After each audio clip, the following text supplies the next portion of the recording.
എപ്പോഴെങ്കിലുമൊക്കെ ജീവിതത്തിൽ സന്തോഷങ്ങളുണ്ടായിട്ടുണ്ട്, അതിനേക്കാളും അതുപോലെ തന്നെ സങ്കടങ്ങളൊക്കെ ഉണ്ടായിട്ടുണ്ട് ചില അവസരങ്ങളിലൊക്കെ.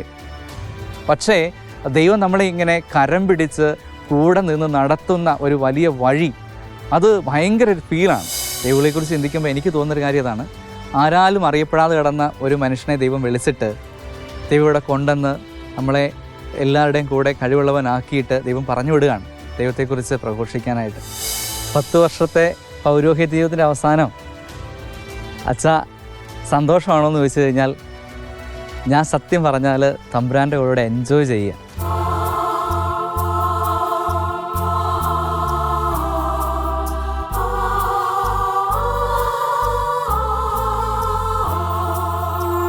എൻ്റെ പേര് ഫാദർ ജിജോ അരിയമണ്ണിൽ CSSR. ഇപ്പോൾ ദിവ്യരക്ഷക സഭയിൽ അംഗമാണ്. ഇപ്പോൾ സേവനം ചെയ്യുന്നത് ദിവ്യരക്ഷക സഭയുടെ ലിഗോരി പ്രോവിൻസിൽ മീഡിയ ഡയറക്ടറായിട്ട് സേവനം ചെയ്യുന്നു. എൻ്റെ വീട് കോഴിക്കോട് ജില്ലയിൽ താമരശ്ശേരി രൂപതയിൽ മഞ്ഞുമല എന്ന് പറയുന്ന ചെറിയൊരു ഗ്രാമം, അവിടെ നിന്നാണ് ഞാൻ വരുന്നത്. വളരെ കുറച്ച് ഇടവക്കാരുള്ള ഒരു കുഞ്ഞിപ്പള്ളി, അതാണ് എൻ്റെ ഇടവക. വീട്ടിൽ പപ്പ, മമ്മി, ചേട്ടായി, ഞങ്ങൾ 2 മക്കളുണ്ട്, 2 ആമ്പിള്ളേരാണ് ഞങ്ങൾ. അതിൽ ചേട്ടനായുടെ കല്യാണം കഴിഞ്ഞു, ചേട്ടൻ്റെ വൈഫുണ്ട് വീട്ടിൽ. അവർക്ക് 3 കുട്ടികൾ, 8ാം ക്ലാസ്സിലും 5ാം ക്ലാസ്സിലും 3ാം ക്ലാസ്സിലൊക്കെ ആയിട്ട് അവർ പഠിക്കുന്നു. ദൈവം ഓരോരുത്തരെയും വിളിക്കുന്നത് വളരെ വ്യത്യസ്തമായ വഴികളിലൂടെ ഞാൻ വിചാരിക്കാറുണ്ട്. കാരണം എന്നെ സംബന്ധിച്ച് ദൈവവിളി 2 വിധത്തിലാണ്. ഒന്ന്, വളരെ വ്യക്തമായ തീരുമാനത്തോടു കൂടി ദൈവം എന്നെ വിളിക്കുന്നത് വൈദികനാകാനാണ്, അല്ലെങ്കിൽ സന്യാസത്തിലേക്കാണെന്നൊക്കെ ചിന്തയോടുകൂടി സെമിനാരി ജീവിതത്തിലേക്ക് കടന്നു വരുന്നവർ ഒത്തിരി പേരുണ്ട്. എന്നെ സംബന്ധിച്ച് നേരെ തിരിച്ചാണ്. ഞാൻ എൻ്റെ ദൈവവിളി തിരിച്ചറിയുന്നത് സെമിനാരിയിൽ വന്നതിന് ശേഷമാണ്. ശരിക്കും പറഞ്ഞാൽ കുഞ്ഞുനാൾ മുതൽ വൈദികരായിട്ട് ഒത്തിരി അടുപ്പമുണ്ട്. കാരണം ഞങ്ങളുടെ തൊട്ടടുത്ത് ഒരു കുഞ്ഞു ദേവാലയം വന്നപ്പോൾ ആ ദേവാലയത്തിൻ്റെ പണി തുടങ്ങുന്ന സമയം മുതൽ എപ്പോഴും അതിൻ്റെ കൂടെ ഉണ്ടായിരുന്ന ഒരാളാണ്. അപ്പോൾ അച്ഛന്മാരെയൊക്കെ ഇങ്ങനെ എവിടെയെങ്കിലുമൊക്കെ വീട് വെഞ്ചരിക്കാനൊക്കെ ആയിട്ട് നമ്മൾ കൊണ്ടുപോകും. അപ്പോൾ വീടുകൾ കാണിച്ചു കൊടുക്കുക, അവരോട് ഇങ്ങനെ വർത്തമാനം പറഞ്ഞ് പോവുക, ഇതൊക്കെ ഒത്തിരി സന്തോഷം തരുന്ന കാര്യമായിരുന്നു. അതുപോലെ തന്നെ ഞായറാഴ്ചകളിൽ ഞങ്ങളുടെ ഇടവക ദേവാലയം ഒരു 4 കിലോമീറ്റർ അകലെയാണ്, മഞ്ഞുമയിൽ എന്ന് പറയുന്ന സ്ഥലത്താണ്. അവിടുന്ന് വിശുദ്ധ കുർബാന കഴിഞ്ഞ് വേദപാഠമൊക്കെ കഴിഞ്ഞിട്ട് ഞങ്ങൾ ഓടി കയറി വരും. 4 കിലോമീറ്റർ നടന്ന് കയറി വന്നിട്ട് വീടിൻ്റെ തൊട്ടടുത്തുള്ള ഇടവക ദേവാലയത്തിൽ വൈകുന്നേരം കുർബാനയുണ്ട്. അപ്പോൾ അവിടെ അൽത്താര ശുശ്രൂഷകനായിട്ട് നിൽക്കണം. അപ്പോൾ പറ്റത്തില്ല എന്ന് പറഞ്ഞാൽ മമ്മി സമ്മതിക്കില്ല. അപ്പോൾ എന്താണെങ്കിലും വൈകുന്നേരത്തെ കുർബാനയ്ക്കൂടെ അൽത്താരയിൽ കയറണം. അപ്പോൾ അതുകൊണ്ട് പ്രാക്ടിക്കലി ഒരു ദിവസം ഞായറാഴ്ച മുഴുവൻ ദേവാലയത്തിൽ തന്നെയാണ്. അപ്പോൾ എനിക്ക് തോന്നുന്നു എൻ്റെ ഒരു ദൈവവിളി, ഇത് പറഞ്ഞപ്പോൾ മനസ്സിലാകുന്നൊരു കാര്യം, എൻ്റെ ഒരു ദൈവവിളി എനിക്ക് മനസ്സിലാകുന്നത് സെമിനാരി ജീവിതത്തിൽ വന്നതിന് ശേഷമാണ്. കാരണം വൈദികരോടൊക്കെ ഒത്തിരി അടുത്ത് നിന്നിരുന്നെങ്കിലും എനിക്ക് അച്ഛനാകണമോ എന്ന് ചോദിച്ചു കഴിഞ്ഞാൽ എനിക്ക് വലിയൊരു ഉറപ്പൊന്നും ഉണ്ടായിരുന്നില്ല. ഞങ്ങൾ 2 പേരാണ് സെമിനാരിയിലേക്ക് ചേരുന്ന ഒരിടവകയിൽ നിന്ന്, തൊട്ട അയൽവക്കക്കാരാണ്.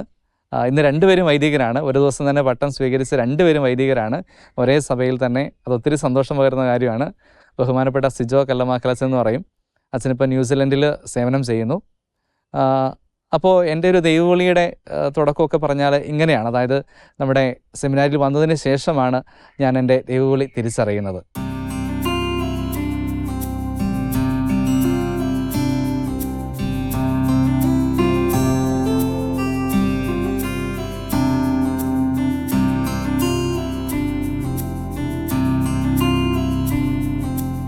ദൈവവിളി തിരിച്ചറിയുന്നത് സെമിനാരിയിൽ വന്നതിന് ശേഷമാണെങ്കിലും സെമിനാരിയിലേക്ക് വരാനൊരു കാരണം എല്ലാവർക്കും ഉണ്ടാവുമല്ലോ.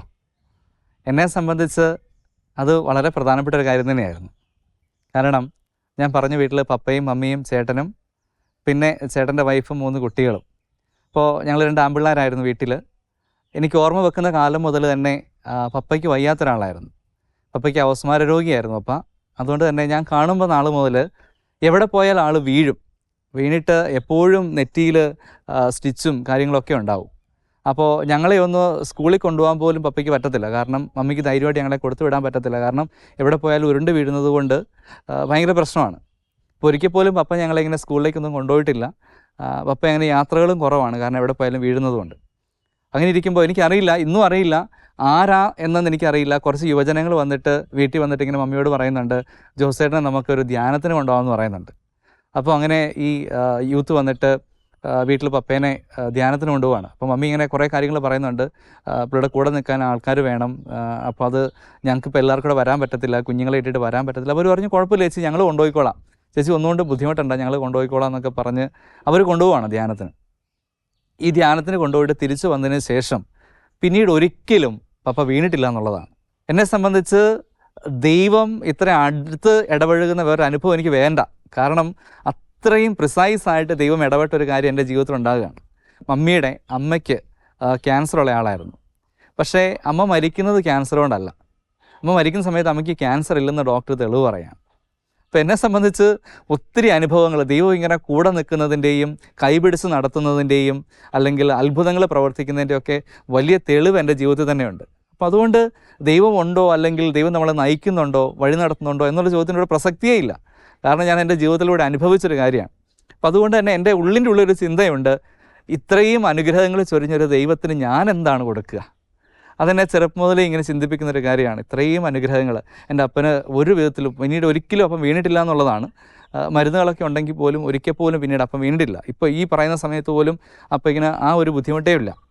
അപ്പോൾ ഞാൻ എപ്പോഴും ചിന്തിക്കുന്ന കാര്യമുണ്ട്, എൻ്റെ ദൈവത്തിന് ഞാൻ എന്താണ് കൊടുക്കുക. അതെന്നെ ഇങ്ങനെ ആഴമായിട്ട് ചിന്തിപ്പിക്കുന്നുണ്ട്. ഒരു പക്ഷേ ഞാൻ വിചാരിക്കുന്നു അതായിരിക്കാം എന്നെ സെമിനാരിയിലേക്ക് ആദ്യം കടന്നു ചെല്ലാനായിട്ട് കാരണമാക്കിയത് എന്ന് ഞാൻ വിചാരിക്കുകയാണ്. ഇനി അതിനുശേഷം വീണ്ടും സെമിനാരിയിലേക്ക് കടന്നു വരുന്നു. സെമിനാരിലേക്ക് കടന്നു വന്നപ്പോൾ ഞങ്ങൾ 2 പേരാണ്. സാധാരണ ഇതിൽ എല്ലാവരും പറയാറുണ്ട് 2 പേരും ഒരുമിച്ച് വന്ന് അവർ നിൽക്കുകയല്ല പോകുന്നൊക്കെ പറയാറുണ്ട്. പക്ഷേ ദൈവം അനുഗ്രഹിച്ച് ഇന്ന് 2 പേരും വൈദികരാണ്. അപ്പോൾ അത് ഒത്തിരി സന്തോഷമുണ്ട്. 2 അച്ഛന്മാർ ഒരേ ഇടവകയിൽ നിന്ന് 2 പേര് വന്ന് 2 പേരും ഇപ്പോൾ ഒരേപോലെ സേവനം ചെയ്യുന്നു എന്ന് പറയുന്നതൊരു സന്തോഷം വരുന്ന കാര്യമാണ്.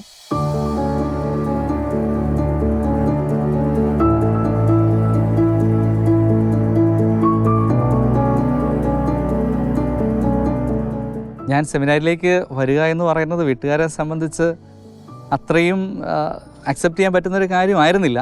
അവരുടെ വിചാരം ഞാൻ സെമിനാരി വരുന്നു, കുറച്ച് ഇംഗ്ലീഷൊക്കെ പഠിച്ച് +1 +2 കഴിഞ്ഞിട്ട് തിരിച്ച് വീട്ടിലേക്ക് ചെല്ലും, കുടുംബം നോക്കാൻ ഒരാളുണ്ടാകും എന്നൊക്കെയാണ് അവർ കരുതിയത്.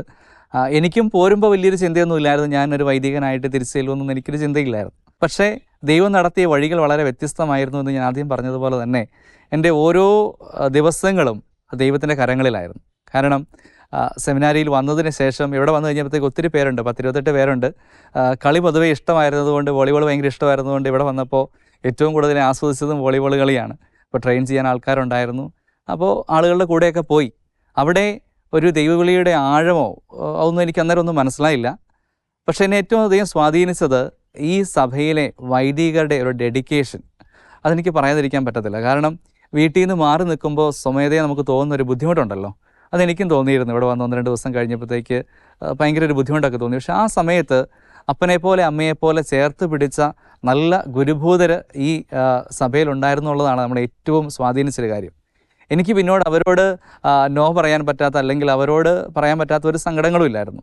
അപ്പോൾ അതുപോലൊരു ആത്മബന്ധം ഞാനും എൻ്റെ ഫോർമേറ്റേഴ്സും തമ്മിലുണ്ടായിരുന്നു. അപ്പോൾ അവരുടെ ജീവിതം എന്നെ ഒരുപാട് സ്വാധീനിച്ചിട്ടുണ്ട്. അങ്ങനെ ഫസ്റ്റ് ഇയർ നമ്മൾ 1 വർഷം ഇങ്ങനെ ഇംഗ്ലീഷൊക്കെ പഠിക്കുന്നൊരു കാലഘട്ടമാണ്. ആ ഇംഗ്ലീഷൊക്കെ പഠിച്ചു കഴിഞ്ഞപ്പോൾ ഞാൻ വിചാരിച്ചു ഇതിപ്പോൾ എങ്ങനെയാണ് മുന്നോട്ട് കൊണ്ടുപോകുന്നത്, എനിക്ക് തീരുമാനം എടുക്കാൻ പറ്റുന്നില്ല. ഞാൻ നിൽക്കണോ പോകണോ എന്നൊരു തീരുമാനമൊന്നും എടുക്കാൻ പറ്റുന്നില്ല. അപ്പോൾ ഞാൻ ഓർത്തു ഓക്കെ +1ഉം +2 കഴിഞ്ഞിട്ട് നമുക്കൊരു തീരുമാനം എടുക്കാം. കാരണം അന്നേരം എനിക്ക് ഇച്ചിരിയുടെ ഒരു ബോധ്യം കിട്ടുമായിരിക്കും എന്നുള്ള ചിന്തയുകൊണ്ട് ഞാൻ +1 +2 ഒക്കെ പഠിക്കാനായിട്ട് കാഞ്ഞിരപ്പള്ളിക്ക് പോന്നു. അപ്പോൾ +1ഉം +2 ഒക്കെ പഠിച്ചു കഴിഞ്ഞതിന് ശേഷം അന്നേരമാണ് ശരിക്കും ഒരു തീരുമാനം എടുക്കേണ്ടത്. കാരണം ഇനി അടുത്തത് നോവിഷ്യേറ്റ് കാലഘട്ടമാണ്. 1 വർഷം വീട്ടിലേക്ക് ഫോൺ വിളിക്കാനോ അല്ലെങ്കിൽ വീട്ടിൽ നിന്ന് ആളുകൾ കാണാനോ ഒന്നും പറ്റാത്തൊരു വർഷമാണ്. പ്രത്യേകിച്ച് പ്രാർത്ഥനയ്ക്കും അതുപോലെ തന്നെ ഡിസിഷൻ എടുക്കാനുള്ള തീരുമാനത്തിനിടയ്ക്ക് നമ്മൾ മാറ്റി വെക്കുന്നൊരു കാലഘട്ടമാണ് ശരിക്കും നോവിഷ്യേറ്റ് കാലഘട്ടം എന്ന് പറയാം. അപ്പോൾ അതിന് മുമ്പ് നമ്മൾ വീട്ടിൽ പോകുന്നുണ്ട്. അപ്പോൾ വീട്ടിൽ പോകുന്നതിന് മുമ്പ് എന്നെ അവിടുത്തെ ഫോർമേറ്റർ അച്ഛൻ വിളിച്ചിട്ട് ഇങ്ങനെ പറയുന്നുണ്ട്, ജിജോ നമ്മൾ +1 +2 കഴിഞ്ഞു, നീ +2 പാസ്സായി, ഇനി അടുത്ത നോവിഷ്യേറ്റ് കാലഘട്ടമാണ്. എനിക്ക് നിന്നോട് കാര്യം പറയാനുള്ളൂ, നീ ഒരു ആവറേജ് സ്റ്റുഡൻ്റാണ്. അപ്പോൾ നീ അങ്ങോട്ട് പോകുന്നതിന് മുമ്പ് നീ ഒരു കാര്യം തീരുമാനിക്കണം. നിനക്ക് സെമിനാരി പഠനമൊക്കെ വലിയ എളുപ്പമായിരിക്കുമെന്ന് എനിക്കറിയില്ല, എന്നാലും ഡിസിഷൻ നിൻ്റേതാണ്. നിനക്ക് താല്പര്യം ഉണ്ടെങ്കിൽ മാത്രം മുന്നോട്ട് പോയാൽ മതി. സാധാരണ രീതിയിൽ ആരും അങ്ങനെ പറയല്ല. എല്ലാവരും പറയും നീ അടുത്ത വർഷത്തേക്ക് പോകണമെന്ന് ഫോർമേറ്റേഴ്സ് പറയുള്ളൂ. പക്ഷേ എൻ്റെ ഫോർമാറ്റ് വന്നിട്ട് എന്നോട് പറഞ്ഞു, ജിജോ നീ നല്ലൊരു തീരുമാനം എടുക്കും, നിനക്ക് പോകണമെന്ന് ആഗ്രഹം ഉണ്ടെങ്കിൽ നിനക്ക് പോകാം, ഇല്ലയെന്നുണ്ടെങ്കിൽ നിനക്ക് ഇവിടുന്ന് ഡിസ്കണ്ടിന്യൂ ചെയ്യണമെങ്കിൽ അങ്ങനെ ചെയ്യണമെങ്കിലും ചെയ്യാം എന്നൊരു ഓപ്ഷൻ എന്നോട് ചോദിച്ചു. അന്നേരവും എനിക്ക് ശരിക്കും എന്താ ചെയ്യേണ്ടതെന്നൊരു തീരുമാനമായില്ല. ഞാനങ്ങനെ അവധിക്ക് വീട്ടിൽ ചെല്ലുന്നു. അവധിക്ക് വീട്ടിൽ ചെന്ന് ഇങ്ങനെ ഞാൻ ഇപ്പോഴും ഓർക്കുന്നുണ്ട്, തറവാട്ടിൽ നിൽക്കുന്ന സമയത്ത് ഞാൻ സ്റ്റേണായിട്ടൊരു കാര്യം വീട്ടിൽ പറയുകയാണ്, ഞാൻ സെമിനാരി തുടരാനായിട്ട് പോവാണ്. അപ്പം വീട്ടുകാരുടെ ഒക്കെ ചിന്ത +2 കഴിഞ്ഞു, ഈ അവധി കഴിയുമ്പോൾ ഇവൻ തിരിച്ചു വരുമെന്നൊരു ചിന്തയാണ് അവരുടെയൊക്കെ മനസ്സിലുള്ളത്. പക്ഷേ അവരുടെ ചിന്തകൾക്കൊക്കെ അതീതമായിട്ട് ഞാൻ അവിടെ ഒരു തീരുമാനം എടുക്കുകയാണ്, ഇല്ല ഞാൻ കണ്ടിന്യൂ ചെയ്യാൻ പോവാണെന്ന്. അപ്പോൾ ആ സമയത്ത് എൻ്റെ മമ്മി അവിടെ വെച്ച് പൊട്ടി കരയുന്നുണ്ട് ആ സമയത്ത്. പക്ഷേ എനിക്കെന്തോ അന്നേരം എനിക്കൊരു തീരുമാനം എടുക്കാൻ പറ്റുകയാണ്, അല്ല ഞാൻ സെമിനാരി തുടരുകയാണെന്നൊരു തീരുമാനം ഞാൻ എടുക്കുന്നുണ്ട്. അതിനുശേഷം മമ്മി പറയുന്നുണ്ട്, തീരുമാനം നിൻ്റേതാണ്, എന്താണെങ്കിലും ഞങ്ങൾ 100% നിന്നെ സപ്പോർട്ട് ചെയ്യും, നിനക്ക് വരണമെങ്കിൽ വരാം, നിനക്ക് കണ്ടിന്യൂ ചെയ്യണമെങ്കിൽ കണ്ടിന്യൂ ചെയ്യാമെന്ന് അവർ പറയുകയാണ്. അപ്പോൾ അവർ പറഞ്ഞു തീരുമാനം നിൻ്റേതാണ്, ഏതിനാണെങ്കിലും ഞങ്ങൾ ഫുൾ സപ്പോർട്ട് തരുമെന്ന് പറയുകയാണ്. അങ്ങനെ വീണ്ടും ഞാൻ നൗഷേറ്റിലേക്ക് വരുന്നു. ഒരു വർഷം പ്രത്യേകിച്ച് പ്രാർത്ഥനയ്ക്ക് വേണ്ടിയുള്ളൊരു വർഷമാണ്, കൂടുതൽ വായിക്കാനും പഠിക്കാനും ഒക്കെ ഉള്ളൊരു വർഷമാണ്. സ്നേഹം നിറഞ്ഞവരെ, ആ ഒരു വർഷം എൻ്റെ ജീവിതത്തിൽ വളരെ പ്രധാനപ്പെട്ടതായിരുന്നു. കാരണം നിൽക്കാനായിട്ട് ഞാൻ തീരുമാനിച്ചു എങ്കിലും എന്നെ ശരിക്കും ദൈവം വിളിക്കുന്നുണ്ടോ, അല്ലെങ്കിൽ ദൈവം ഇതിലേക്ക് തന്നെയാണോ എന്നെ വിളിച്ചിരിക്കുന്നത് എന്നുള്ള ചോദ്യം എപ്പോഴും എൻ്റെ മനസ്സിലുണ്ട്. കാരണം വീട്ടുകാരുടെ സങ്കടം ഒരു വശത്തുണ്ട്, പിന്നെ നമ്മുടെ ബഹുമാനപ്പെട്ട അച്ഛൻ പറഞ്ഞൊരു കാര്യം എൻ്റെ മനസ്സിൽ കിടപ്പുണ്ട്. അപ്പോൾ ഇതിൻ്റെയൊക്കെ നടുവിൽ ദൈവം സത്യത്തിൽ എന്നെ വിളിച്ചിട്ടുണ്ടോ, അല്ലെങ്കിൽ എൻ്റെ വിളി ഇത് തന്നെയാണോ എന്ന് അറിയാനായിട്ട് ഞാൻ കുറേ പരിശ്രമിച്ചു. അപ്പോൾ ഒരു കാര്യം എനിക്ക് ഉറപ്പായ, ആ ഒരു വർഷം എന്നെ ഭയങ്കരമായിട്ട് മോൾഡ് ചെയ്തു ഈ ദിവരക്ഷക സഭയിൽ. കാരണം അവിടെ വെച്ചാണ് ഞാൻ എൻ്റെ വിളി തിരിച്ചറിയുക. ശരിക്കും പറഞ്ഞാൽ ഞാൻ എൻ്റെ ദൈവത്തെ കണ്ടെത്തിയെന്നല്ല പറയേണ്ടത്, ദൈവം എന്നെ കണ്ടെത്തിയെന്നാണ് പറയേണ്ടത്. കാരണം ആ ഒരു വർഷം എനിക്ക് കുറേ ഉള്ളുവിളികൾ തന്നു എന്നുള്ളതാണ്. കുറേ പുസ്തകങ്ങൾ വായിച്ചു, അല്ലെങ്കിൽ കുറേ പ്രാർത്ഥിച്ചു, കുറേ ധ്യാനിച്ചു, കുറേ ക്ലാസ്സുകൾ കൂടി. അതിൻ്റെയൊക്കെ അവസാനം എൻ്റെ ഒരു ഡിസിഷൻ വരികയാണ്. അതായത് ബഹുമാനപ്പെട്ട വൈദികരുടെ ഉപദേശം ഉണ്ടായിരുന്നു, നമ്മുടെ പ്രാർത്ഥനകളുണ്ട്, എൻ്റെ ചിന്തകളുണ്ട് ഒക്കെ. അതിൻ്റെ അവസാനം ഞാനൊരു തീരുമാനം എടുക്കുകയാണ്, എന്നെ ദൈവം വിളിച്ചിരിക്കുന്നത് സന്യാസത്തിലേക്കാണ്, സന്യാസ വൈദികനാകാനായിട്ടാണ് എന്നൊരു തീരുമാനം എനിക്ക് തോന്നുകയാണ്. അപ്പോൾ എൻ്റെ ആ തീരുമാനത്തിൽ ഞാൻ ഉറച്ചു നിൽക്കാനായിട്ട് തീരുമാനിക്കുന്നു. ആ നോവിഷ്യേറ്റ് കാലഘട്ടത്തിൻ്റെ അവസാനം ഞങ്ങൾക്ക് വെള്ളമെടുപ്പ് കിട്ടും. അപ്പോൾ അന്ന് ആ വസ്ത്രം സ്വീകരിച്ച് ദിവരക്ഷക സഭയിലേക്ക് കടന്നു വരികയാണ്.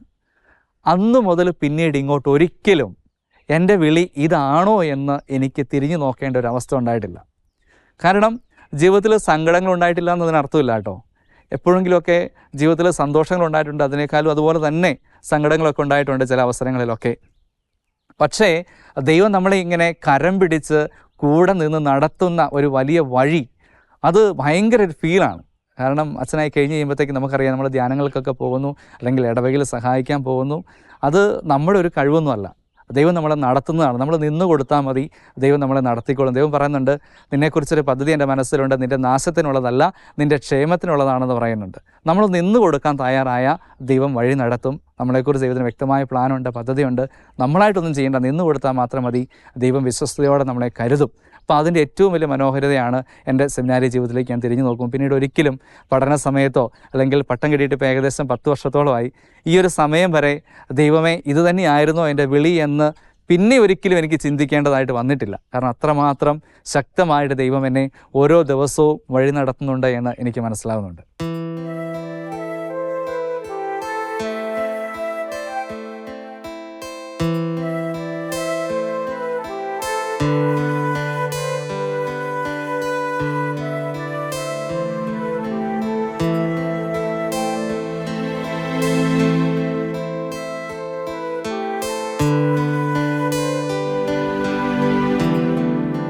ഓരോ ദൈവവിളിയും ദൈവജനത്തിൻ്റെ കണ്ണുനീരോടെയുള്ള പ്രാർത്ഥനയ്ക്കുള്ള ഉത്തരമാണെന്ന് പറയാറുണ്ട്. ശരിക്കും പറഞ്ഞാൽ ഞാനും അങ്ങനെ തന്നെ വിചാരിക്കുന്നത്. കാരണം വളരെ പ്രത്യേകതകളൊന്നും ഇല്ലാത്ത ഒരു സാധാ കുടുംബത്തിൽ നിന്ന് ദൈവം എന്നെ വിളിച്ചിരിക്കുകയാണ്. ദൈവവിളിയെക്കുറിച്ച് ചിന്തിക്കുമ്പോൾ എനിക്ക് തോന്നുന്നൊരു കാര്യം ഇതാണ്, ആരാലും അറിയപ്പെടാതെ കിടന്ന ഒരു മനുഷ്യനെ ദൈവം വിളിച്ചിട്ട് ദൈവം ഇവിടെ കൊണ്ടുവന്ന് നമ്മളെ എല്ലാവരുടെയും കൂടെ കഴിവുള്ളവനാക്കിയിട്ട് ദൈവം പറഞ്ഞു വിടുകയാണ് ദൈവത്തെക്കുറിച്ച് പ്രഘോഷിക്കാനായിട്ട്. അങ്ങനെ ഈ ദിവരക്ഷക സഭയിൽ വന്നപ്പോൾ ദിവരക്ഷക സഭയെക്കുറിച്ച് എനിക്ക് അന്ന് വലിയ കാഴ്ചപ്പാടൊന്നും ഉണ്ടായിരുന്നില്ല. കാരണം ഒരു ബ്രദർ വഴിയായിട്ട് ഞാൻ ഈ സഭയെ അറിയുന്നത്. ഇതിൻ്റെ ക്യാമ്പിൽ പങ്കെടുക്കുകയോ അല്ലെങ്കിൽ അങ്ങനെ പ്രോഗ്രാമിന് പോയിട്ട് ഒന്നും അല്ല ഞാൻ സെമിനാരിയിൽ ചേർന്നത്. അപ്പോൾ നേരിട്ട് സഭയിലേക്ക് വരുമായിരുന്നു. അതുകൊണ്ട് ഈ ദിവരക്ഷക സഭയിൽ വന്നതിന് ശേഷമാണ് ദിവരക്ഷക സഭയുടെ ക്യാരിസം എന്താണ് എന്ന് ഞാൻ തിരിച്ചറിയുന്നത്. അപ്പോഴാണ് ഞാൻ പറയുന്നത്, ദിവരക്ഷക സഭയുടെ ക്യാരിസം എന്ന് പറയുക വചനം പ്രഘോഷിക്കുക എന്നുള്ളതാണ്. അതുമാത്രമാണ് ശരിക്കും പറഞ്ഞാൽ ഏറ്റവും ബ്യൂട്ടിഫുൾ ആയിരിക്കുന്ന ഒരു കാര്യമാണ്, അല്ലേ? കർത്താവിൻ്റെ വചനം പ്രഘോഷിക്കുക എന്ന് പറയുന്നത് ഏറ്റവും മനോഹരമായൊരു കാര്യമാണ്. അപ്പോൾ ഈ സഭയിലേക്ക് വന്നപ്പോഴത്തേക്ക് സഭയ്ക്ക് സ്കൂളുകളോ കോളേജുകളോ സ്ഥാപനങ്ങളോ ഒന്നുമില്ല, വചനം പ്രഘോഷിക്കുക, അതായത് എപ്പോഴും വചനം പ്രഘോഷിച്ചുകൊണ്ടിരിക്കുക എന്നുള്ള ഒരൊറ്റ തീം. അപ്പോൾ എനിക്ക് സത്യം പറഞ്ഞാൽ ഒത്തിരി ഇഷ്ടപ്പെട്ടു. കാരണം ദൈവം ഇങ്ങനെ നമ്മളെ ഒരു സ്ഥലത്തു നിന്ന്, മഞ്ഞുമല എന്ന് പറയുന്ന ഒരു കുഞ്ഞു സ്ഥലത്തു നിന്ന് ദൈവം നമ്മളെ വിളിച്ചിട്ട് ഈ എറണാകുളത്തൊക്കെ കൊണ്ടുവന്ന് പല സ്ഥലങ്ങളിലൂടെ ദൈവം നമ്മളെ ഇങ്ങനെ നടത്തി അവസാനം ഒരു പുരോഹിതനായിട്ട് ഇവിടെ നിൽക്കുമ്പോൾ ദൈവം നൽകിയ അനുഗ്രഹങ്ങളെ ഓർത്ത് നന്ദി പറയാനല്ലാതെ നമുക്കൊന്നും പറയാൻ പറ്റത്തില്ല. കാരണം നമുക്കൊരിക്കലും ഇമാജിൻ ചെയ്യാത്ത വിധത്തിലാണ് ദൈവം നമ്മളെ മോൾഡ് ചെയ്ത് വഴി നടത്തി ഓരോ ദിവസവും കൊണ്ടുവരിക. അപ്പോൾ സെമിനാരിയിൽ ചേർന്ന് വൈദികനായതിനു ശേഷം കുട്ടികളുടെ പ്രോഗ്രാമുകളും അല്ലെങ്കിൽ വചന പ്രഘോഷണമൊക്കെ അവസരങ്ങൾ കിട്ടി. അവിടെയൊക്കെ ദൈവം നമ്മളിങ്ങനെ വഴി നടത്തുന്നുണ്ട്. അതായത് പലപ്പോഴും ഇങ്ങനെ ധ്യാനം നടത്താനായിട്ട് പോകുമ്പോൾ ഞാൻ തന്നെ പ്രാർത്ഥിക്കാറുണ്ട്, ദൈവമേ ഞാൻ ഒരിക്കൽ പോലും എന്നെ പ്രഘോഷിക്കാൻ ഇടവരാതിരിക്കട്ടെ, എപ്പോഴും നിന്നെ പ്രഘോഷിക്കാനുള്ള ഒരു കൃപ എനിക്ക് തരണമെന്ന് പ്രാർത്ഥിക്കാറുണ്ട്. കാരണം എല്ലാവർക്കും ചിലപ്പോൾ നമുക്കൊക്കെ സംഭവിക്കാവുന്നൊരു അപകടമാണ് നമ്മളിങ്ങനെ തമ്പുരാനെ പ്രഘോഷിച്ച് കുറേ നാൾ കഴിയുമ്പോൾ അറിയാതെ നമ്മളെ തന്നെ പ്രഘോഷിക്കാനുള്ള ഒരു ത്വര നമ്മളുണ്ടാവും. അപ്പോൾ ഞാൻ എന്നും പ്രാർത്ഥിക്കുന്ന ഒരു കാര്യമാണ്, എവിടെ പോയാലും ദൈവമേ നിന്നെ പ്രഘോഷിക്കാൻ ഇടവരുത്തണേ, ഒരിക്കലും എന്നെ പ്രഘോഷിക്കാനായിട്ട് ഒരിക്കലും ഒരു അവസരം ഉണ്ടാക്കരുതെന്ന് പ്രാർത്ഥിക്കാറുണ്ട്. അപ്പോൾ കഴിഞ്ഞ 10 വർഷങ്ങൾ നോക്കുമ്പോൾ ദൈവം വ്യത്യസ്തമായ വഴികളിലൂടെ എന്നെ നടത്തി. അതായത് കുഞ്ഞുങ്ങളുടെ പ്രോഗ്രാമുകൾ 1-ാം ക്ലാസ് മുതൽ +2 അല്ലെങ്കിൽ കോളേജിലൊക്കെ പഠിക്കുന്ന കുട്ടികളുടെ വരെ പ്രോഗ്രാമുകൾ അവരുടെ കൂടെ നടത്താനായിട്ട് സാധിച്ചു. അവരുടെ ഷെയറിങ്ങുകൾ കേട്ടു. ഒരുപാട് യുവജനങ്ങളെ സ്വാധീനിക്കാനായിട്ട് സാധിച്ചു. അതുപോലെ തന്നെ ഇടവക ധ്യാനങ്ങളിലൂടെ കുടുംബങ്ങളിലേക്ക് ഇറങ്ങിച്ചെല്ലാനൊക്കെ ആയിട്ട് സാധിച്ചു. പക്ഷേ ഇതിനിടയിലാണ്, അതായത് ദൈവവിളിക്കുള്ളിലൊരു വിളിയുണ്ട് എന്ന് തിരിച്ചറിയുന്നത് പിന്നീടാണ്. കാരണം സെമിനാരി കാലഘട്ടം മുതൽ ക്യാമറയോട് ഒരു ചെറിയ ഇഷ്ടമൊക്കെ തോന്നിയിരുന്നു. അന്ന് മുതൽ നമ്മൾ ഫോട്ടോ എടുക്കാനും വീഡിയോ എടുക്കാനും ഒക്കെ ആയിട്ട് മുന്നോട്ടിറങ്ങി. എല്ലാ കാര്യങ്ങളും മുമ്പിലുണ്ടായിരുന്നു, പക്ഷേ അതിനോട് എന്തോ ചെറിയൊരു ആഭിമുഖ്യം അന്ന് മുതലേ തോന്നിയിരുന്നു. പിന്നീട് അച്ഛനായതിനു ശേഷം ഇങ്ങനെ മീഡിയ മിനിസ്ട്രിയിലേക്ക് ഞാനിങ്ങനെ സ്വമേധയെ ഇറങ്ങിയതാണ്. അപ്പോൾ എനിക്കറിയില്ല, എന്നെ ആരോ ഇങ്ങനെ അങ്ങോട്ട് നയിക്കുന്ന പോലെ എനിക്ക് തോന്നി. ഞങ്ങളുടെ ബഹുമാനപ്പെട്ട വൈദികരുടെ കൂടെയൊക്കെ ഇങ്ങനെ ചെറിയ ചെറിയ പ്രോഗ്രാമുകളൊക്കെ ചെയ്തു തുടങ്ങി. അതിനുശേഷം ഒരിക്കൽ പോലും എനിക്കിങ്ങനെ ഒരു കഴിവുണ്ടെന്നോ അല്ലെങ്കിൽ ഞാനിത് ചെയ്യുമെന്നോ ഒന്നും എൻ്റെ മനസ്സിലുണ്ടായിരുന്നൊരു കാര്യമല്ല. അങ്ങനെ ഇരിക്കുമ്പോൾ അധികാരികൾ പറയുകയാണ് പോയിട്ടൊരു PG ചെയ്യണമെന്ന് പറയുകയാണ്. അപ്പോൾ ഞാൻ ആദ്യം നോ പറഞ്ഞു. കാരണം ഞാൻ പറഞ്ഞ പോലെ പഠിക്കാനായിട്ട് അത്ര വലിയ ബ്രൈറ്റ് സ്റ്റുഡൻ്റ് ഒന്നുമല്ല, ഒരു ആവറേജ് സ്റ്റുഡൻ്റാണ്. അപ്പോൾ ഞാനിങ്ങനെ പറഞ്ഞു, അച്ഛാ അത് വേറെ ആരെങ്കിലുമൊക്കെ വിട്ടാൽ പോരെ എന്നൊക്കെ ചോദിച്ചു. അപ്പോൾ അല്ല, പോകണമെന്ന് പറഞ്ഞു. അതിന് പോയതിന് ശേഷം തിരിച്ചു വന്ന് ഇപ്പോൾ സേവനം ചെയ്യുന്നത് ദിവ്യരക്ഷക സഭയുടെ മീഡിയ ഡയറക്ടറായിട്ടാണ്. അതായത് എന്നെ സംബന്ധിച്ച് മീഡിയ മിനിസ്ട്രിയിലായിരിക്കുക എന്ന് പറയുന്നത് ശരിക്കും പറഞ്ഞാൽ വലിയൊരു ദൈവാനുഗ്രഹമായിട്ട് ഞാൻ കാണുകയാണ്. കാരണം കഴിഞ്ഞ ദിവസം എൻ്റെ കൂടെയുള്ളൊരു അച്ഛനോട് ഇങ്ങനെ ചോദിച്ചു, പേഴ്സണലായിട്ടൊരു ക്വസ്റ്റ്യൻ ചോദിച്ചു, അച്ഛൻ ഈ മീഡിയയും പരിപാടിയൊക്കെ ആയിട്ട് നടക്കുമ്പോൾ ദൈവത്തെ എപ്പോഴെങ്കിലും എവിടെയൊക്കെ മാറ്റി വെക്കുന്നതായിട്ട് തോന്നിയിട്ടുണ്ടോ എന്ന് ചോദിച്ചു. എന്നെ സംബന്ധിച്ച് ഒരിക്കലും അങ്ങനെ തോന്നിയിട്ടില്ല എന്നുള്ളതാണ്. കാരണം ക്യാമറയുടെ പുറകിലിരുന്ന് കരഞ്ഞ അവസരങ്ങളുണ്ടായിട്ടുണ്ട്. പ്രത്യേകിച്ച് ചില വ്യക്തികളുടെ അനുഭവങ്ങളെക്കുറിച്ച് പങ്കുവയ്ക്കാനായിട്ട് ക്യാമറ ചെയ്യാനൊക്കെ ആയിട്ട് പോയ സമയങ്ങളിൽ ക്യാമറയുടെ പുറകിലിരുന്ന് ഞാൻ കണ്ണുനീരോടെ കരഞ്ഞിട്ടുണ്ട്. കാരണം അവരുടെ ദൈവാനുഭവം കേട്ടിട്ട് ഞാനൊരു ധ്യാനം കൂടിയിട്ട് തിരിച്ചു വരുന്നൊരു അനുഭവം എനിക്കുണ്ടായിട്ടുണ്ട്. അപ്പം എന്നെ സംബന്ധിച്ച് ഈ മീഡിയ മിനിസ്ട്രിയിൽ പങ്കെടുക്കുക എന്ന് പറയുന്നത്, അല്ലെങ്കിൽ അതിൽ സേവനം ചെയ്യുക എന്ന് പറയുന്നത് ഒരു ശുശ്രൂഷ തന്നെയാണ്. അപ്പോൾ അതുകൊണ്ട് എന്നെ എപ്പോഴും ഓരോ ദിവസവും ഇങ്ങനെ ഓരോ അനുഭവങ്ങളിലൂടെ, അത് യുവജനങ്ങളുടെ അനുഭവങ്ങളായിരിക്കാം, അല്ലെങ്കിൽ വൈദികരുടെ അനുഭവങ്ങളായിരിക്കാം, സിസ്റ്റേഴ്സിൻ്റെ അനുഭവങ്ങളായിരിക്കാം, അതിലൂടെയൊക്കെ ദൈവം എന്നെ പ്രത്യേകമായിട്ട് ഒരുക്കുകയാണെന്നുള്ളൊരു ചിന്ത എനിക്കുണ്ട്. അങ്ങനെയാണ് ഓരോ ദിവസവും ദൈവം എന്നെ വഴി നടത്തിക്കൊണ്ട് മുന്നോട്ട് പോകുന്നത്.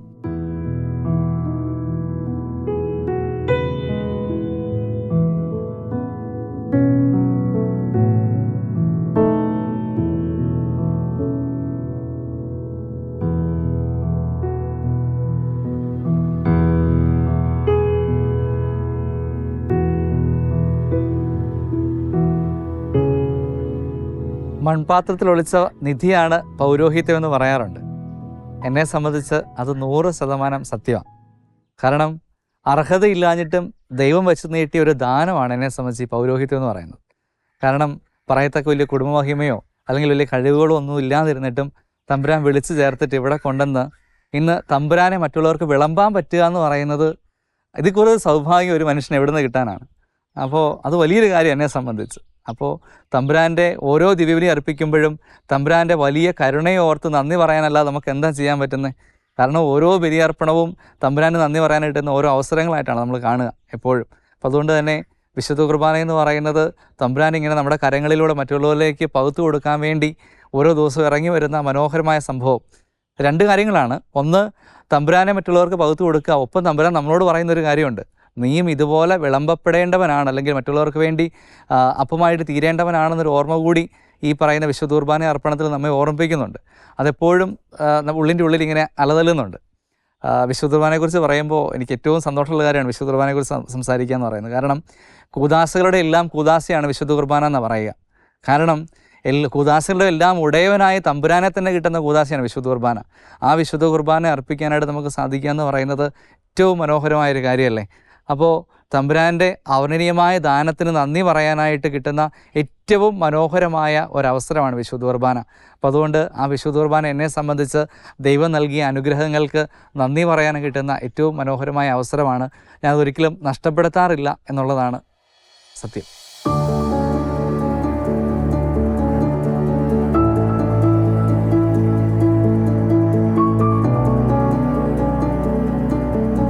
പത്ത് വർഷത്തെ പൗരോഹിത്യ ജീവിതത്തിൻ്റെ അവസാനം സന്തോഷമാണോ എന്ന് ചോദിച്ചു കഴിഞ്ഞാൽ, ഞാൻ സത്യം പറഞ്ഞാൽ തമ്പുരാൻ്റെ കൂടെ എൻജോയ് ചെയ്യുക. അതായത് പൗരോഹിത്യം എന്ന് പറയുന്നത് ആഘോഷിക്കാനുള്ളതാണ്. സന്തോഷത്തോടെ ആയിരിക്കുക, ആഘോഷിക്കുക എന്നുള്ളത് വളരെ പ്രധാനപ്പെട്ട കാര്യമാണ്. സ്നേഹം നിറഞ്ഞവരെ, ഞാൻ പറഞ്ഞതുപോലെ ദൈവവിളി രണ്ട് വിധത്തിൽ നമുക്ക് തിരിച്ചറിയാനായിട്ട് സാധിക്കും.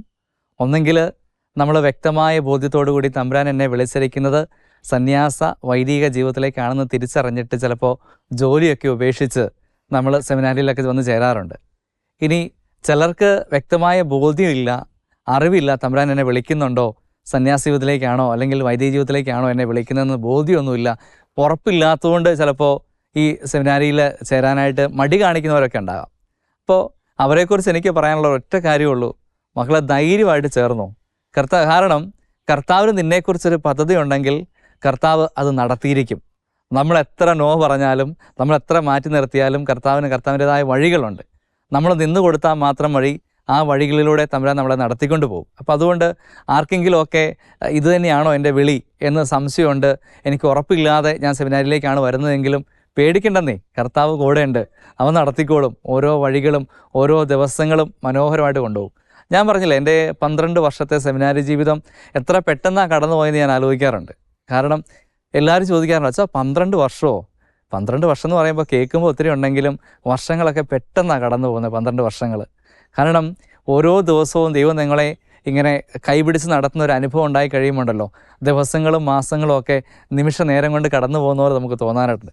അപ്പോൾ എൻ്റെ ഒരു പൗരോഹിത്യ ജീവിതത്തിൽ ഏറ്റവും സന്തോഷകരമായൊരു ദിവസം ഏതാണെന്ന് ചോദിച്ചു കഴിഞ്ഞാൽ എൻ്റെ തിരുപ്പട്ട ദിനം തന്നെയാണ്. കാരണം എൻ്റെ ഉള്ളിൻ്റെ ഉള്ളിൽ ഞാനിങ്ങനെ ആഗ്രഹിച്ചിരുന്നു, അതായത് പട്ടത്തിന് കയറുന്നതിന് മുമ്പ് ആരോട് മനസ്സിൽ വെറുപ്പും വിദ്വേഷവും ഇല്ലാതെ പൗരോഹിത്യത്തിന് കുർബാന അർപ്പിക്കാൻ പറ്റുമോ? അതൊരു ചോദ്യമായിരുന്നു കേട്ടോ. അപ്പോൾ ഞാനിങ്ങനെ ഉള്ളിൻ്റെ ഉള്ളിൽ ഇങ്ങനെ കുമ്പസാരത്തിനൊക്കെ പോയി, എന്നാൽ പോലും ഞാൻ ഉള്ളിൻ്റെ ഉള്ളിൽ ഇങ്ങനെ ആലോചിച്ചു, ഞാൻ ആരോടെങ്കിലുമൊക്കെ മിണ്ടാതിരിക്കുന്നുണ്ടോ, അല്ലെങ്കിൽ ആരോടുമൊക്കെ മനസ്സിൽ വെറുപ്പ് വിദ്വേഷമൊക്കെ കാത്തു സൂക്ഷിക്കുന്നുണ്ടോ?